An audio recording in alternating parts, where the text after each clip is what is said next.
आपली महासत्ता न्यूजमध्ये आपलं स्वागत आहे. उघडा डोळे पहा नीट. सर्वांना मैत्रीपूर्ण जय भीम. मी पत्रकार चंद्रशेखर जाधव आपल्या सर्वांचं या ठिकाणी मनपूर्वक स्वागत करतो.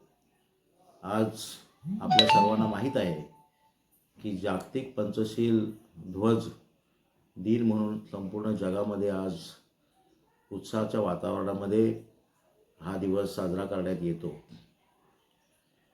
पंचशील ध्वज हा आपल्या सर्वांचा धार्मिक धम्माचा असा हा ध्वज आहे आणि या ध्वजासाठी 1885 साली श्रीलंकेने पुढाकार घेतला. श्रीलंकेमधील संघटना ह्या झेंड्यासाठी सातत्याने आग्रह धरीत होत्या. त्यासाठी आंदोलनं केली गेली आणि यातूनच 1885ला या धम्माला मान्यता मिळाली आणि संपूर्ण जग पंचशील ह्या ध्वजाला वंदन करत असते.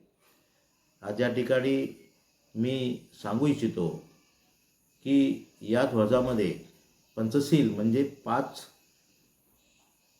रंगाचा आणि 5 सद्गुणांचा हा ध्वज आहे आणि त्याच्यामुळे आपण या ध्वजाकडे पाहत असताना हे 5 रंग कुठले आहेत तर एक तर निळा रंग आहे, पिवळा आहे, लाल रंग आहे, पांढरा रंग आहे आणि 5वा केसरी कलरचा म्हणजेच फिकट भगवा अशा प्रकारचा या ध्वजाचे 5 रंग आहेत. आपल्या सर्वांना माहीत आहे की निळा रंग जो आहे हा रंग औदार्य, उदारता, विशालता, परोपकार आणि मनाचा मोठेपणा दर्शवित आहे. दुसरा रंग आहे पिवळा. हा रंग पावित्र्य, मांगल्य, प्रसन्नता, हर्षोल्लास व शुभ्रतेचे प्रतीक मानले जाते. लाल रंग हा हिंसेचा घृणा करणारा, हिंसेपासून अलिप्त राहण्याचा संदेश देतो. हा रंग आपल्याला अहिंसेचा सन्मार्ग देतो.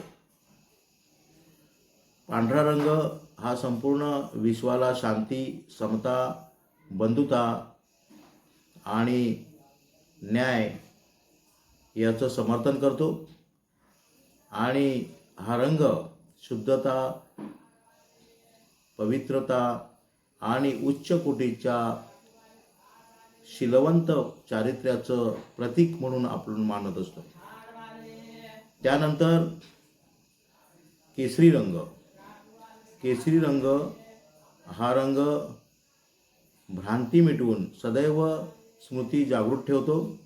तसेच सर्वात महत्त्वाचे म्हणजे तृष्णा, अभिलाषा, अकुशल कर्म इत्यादींपासून दूर ठेवण्याचं काम हा रंग देतो. म्हणजेच या पंचशील ध्वजाचं आपल्या जीवनामध्ये अतिशय महत्त्व आहे आणि म्हणून मला असं वाटतं की या दिवशी आपण घरामध्ये, परिसरामध्ये हा उत्सव साजरा केला पाहिजे.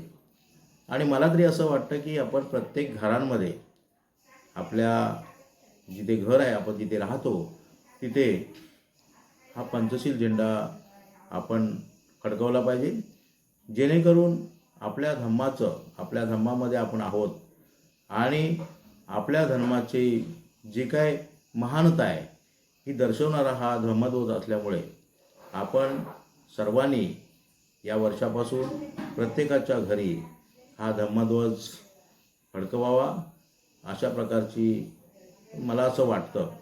आणि म्हणून या चांगल्या आणि मंगल अशा दिनाच्या निमित्ताने मी आपल्या सर्वांचं अभिनंदन करतो आणि सदिच्छा व्यक्त करतो. जय भीम, जय बुद्धा.